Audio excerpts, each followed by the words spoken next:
5 minutes. Okay. And no 1 minute warning or no? Yeah, we'll give you a warning at 5. Okay, thank you. Okay.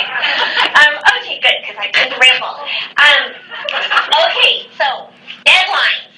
This is my thing you learn when you're young. Some things you do when you're young that I learned about a deadline. Don't bring a deadline on vacation.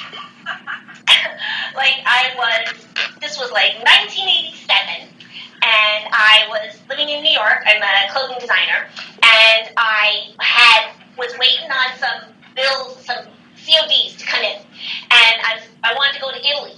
I'd never been, and I wanted to go. And I planned a trip, and I went to Italy by myself. I had just enough money for my rent, but I decided to take it to Italy instead and go to New York and not pay the rent, because I knew there was checks coming when I came back. So I went by myself. I was like 22 or something, and like stupid things to do on the way there. I left my passport in the deli. I got all the way to the airport. I had to go back and get it, and I go but I made the plane, whatever, and I go and I'm staying in this pension. I brought all these clothes with me. I bring this deadline, and it's the stupidest thing. There was this contest in Details magazine for futuristic clothing, and I wanted to enter it, right? And I had this idea in my head. I wanted to make crystal clothing out of crystals. That was my wacky future idea, right? And I'd already been trying to find some crystals in LA or whatever, and I didn't find it. And I'm like, I'll get Venetian glass in Venice, and I'll finish this project in Italy on my vacation. It was the stupidest thing. Only a 22-year-old dummy would do this.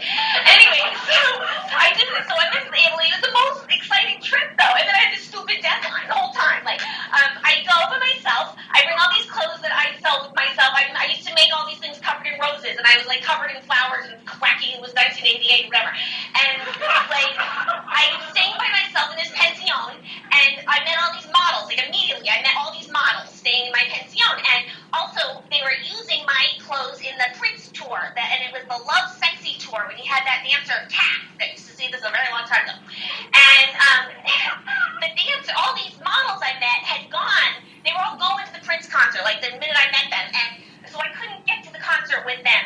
But they came back, and we went to a party all together at this Prince party that they were having, and all the models dressed up in all my clothes, and we went to this party, and they just let us into this party. They're like, oh yeah, we know you. I don't know how they thought that, but it was the most fabulous party and everything. It was this amazing fucking Prince party, and the cat girl was standing there do not talk to me. She was stay the fuck away from me.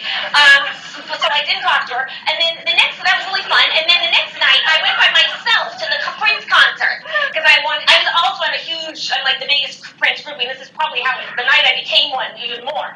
I take a train for 2 hours to this Prince concert by myself in Italy. I didn't have a ticket, and I didn't speak Italian, and I'm covered in roses, and I see a guy in a wheelchair who says he's not going to need his front row seat. So I get his front row seat. He sells it to me or whatever. Somehow I'm sitting in the front row because there's a guy in a wheelchair. And it was the most exciting concert. And the cat woman was wearing my outfit in the concert. It was fabulous. Prince is amazing.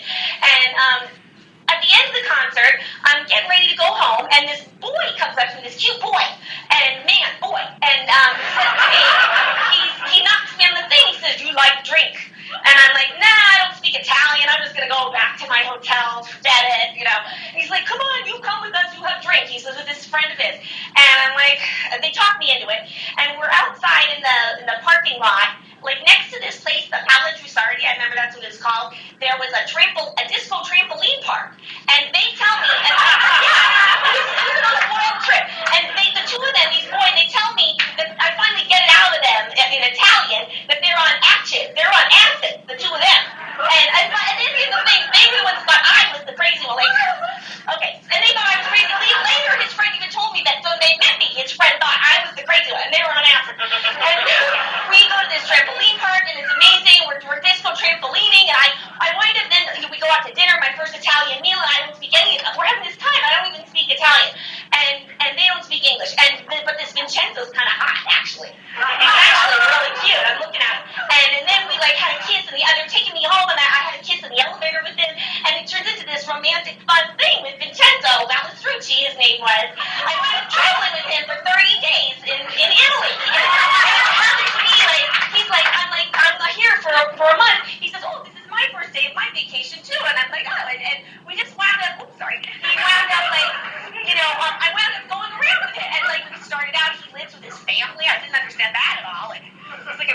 He's like, lives in his family's house or whatever, okay?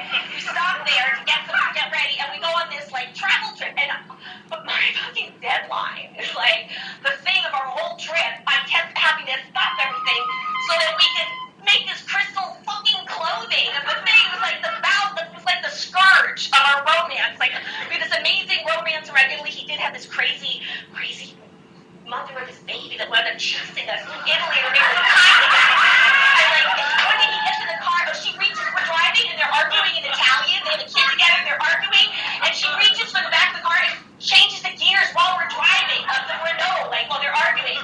And she comes and finds us in a village at the end, and he's like, one day Katya kaput, because she was like a drug addict or something, and he's like, I am just somehow in the middle of it, he managed to, like, screw her, like, one time she needed it or something. We couldn't get rid of her. Anyway, the main thing is that the whole time we kept being scourged down by the stupid crystals that we got, and then we had to go to Federal Express, we had to find the glue, which is cola in Italian, like,